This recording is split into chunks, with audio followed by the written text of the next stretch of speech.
Hey, how are you? How are you?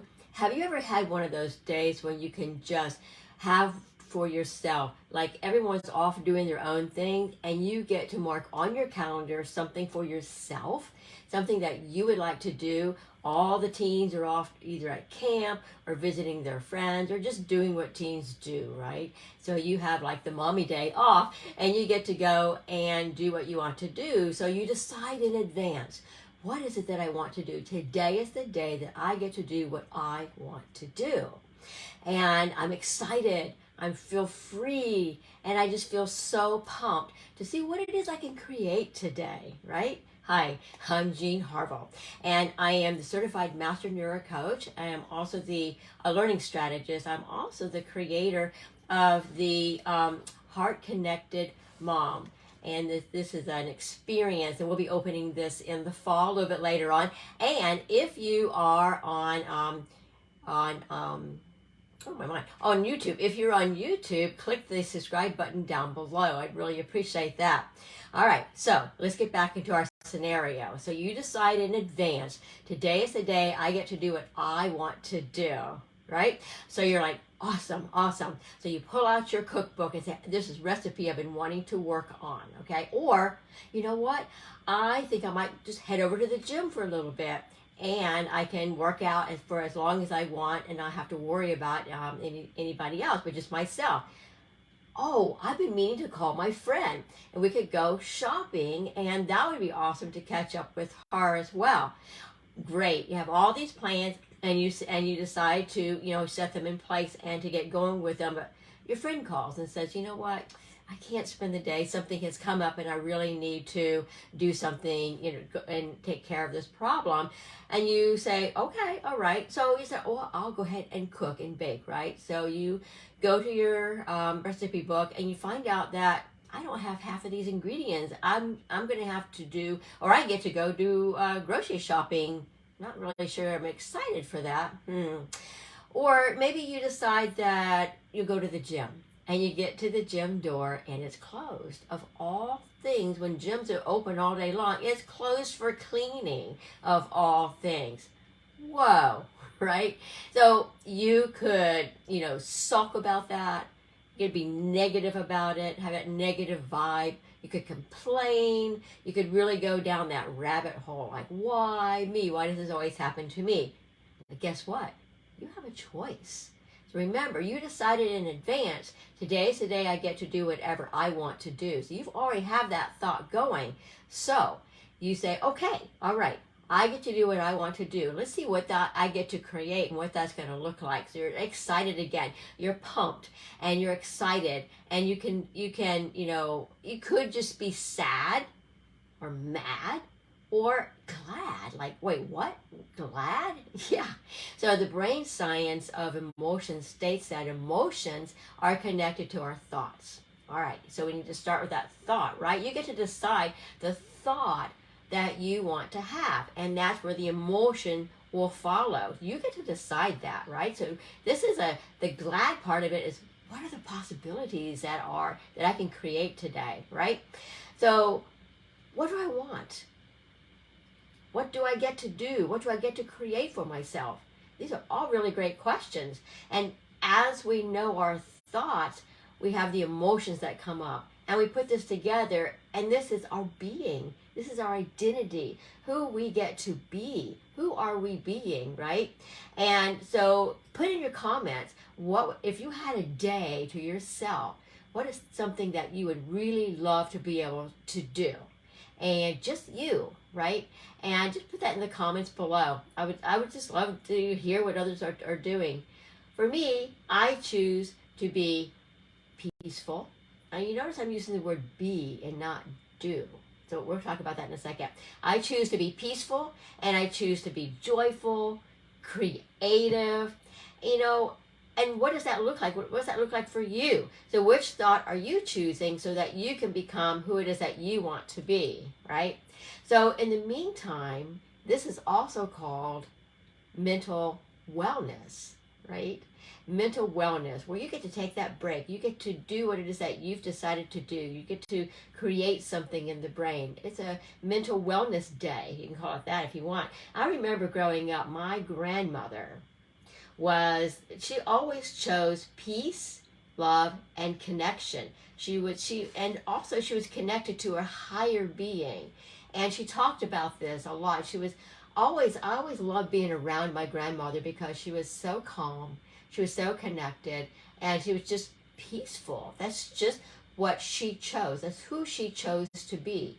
Were those things, to be calm and peaceful.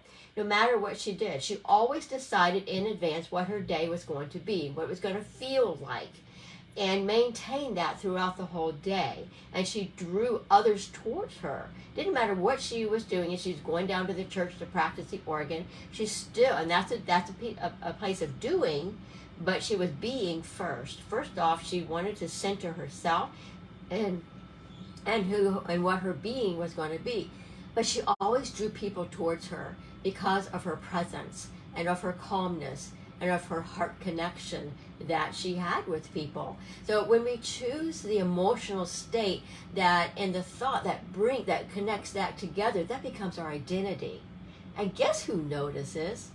Our teens. They're like, something's weird about mom. What's up with mom? I mean, she's like acting a bit different today. And, that's because your reply could be because I am being different. And so then your teen will say, what? What do you mean by being? There's your open door that create that curiosity and draw them into that difference between doing and being. And they may look at you like you are off your rocker. But if you continue with that conversation and how that they can help their emotions by the thoughts that they're thinking, and you connect that together for them, and they will see over time that what they think is going to create the emotion, which is going to create who they are being. This is called mental wellness. Mental wellness for your kids. Checking in to see to hear and listen. If there any negative thoughts coming out of their mouths, are they speaking poorly about themselves, and how you get to shift and change that around so that their identity is not shaken by this, and that they're asking who are they being and who do they want to be. And when you use this language over and over again, it becomes like, okay, I get what that means, right? At first they'll be a little standoffish about it, but you get them into that mode of taking a look at who are they being. And the questions are, do they want to be kind to their friends? Do they want to be a finisher? Finish whatever they start. And do they want to be happy, to be joyful, to be loving to themselves, loving the brain, right? And the way that they think and learn, because all of our kids think and learn differently, but to appreciate their brains and appreciate the way they think and learn is amazing, right? It kind of helps to shield them from any negative comments that may come at them. But when we bulletproof them by being who they want to be, who they are, and knowing and understanding who they are and the gifts that they have that others may not have, and also recognizing the gifts that others have as well, and coming at it from that point of view, it just makes it's not a competition, it's not a race. It makes people unique and different, and makes everyone equal, right? And so finally ask, what are you feeling, and what thoughts are coming up? Ask yourself that. What are you feeling? What thoughts are coming up? This is mental wellness. This is how you can know thyself. You've heard that saying before, know thyself. Know your thoughts, know your values, your ideas, your personality. Know who you are. Be strong in who you are.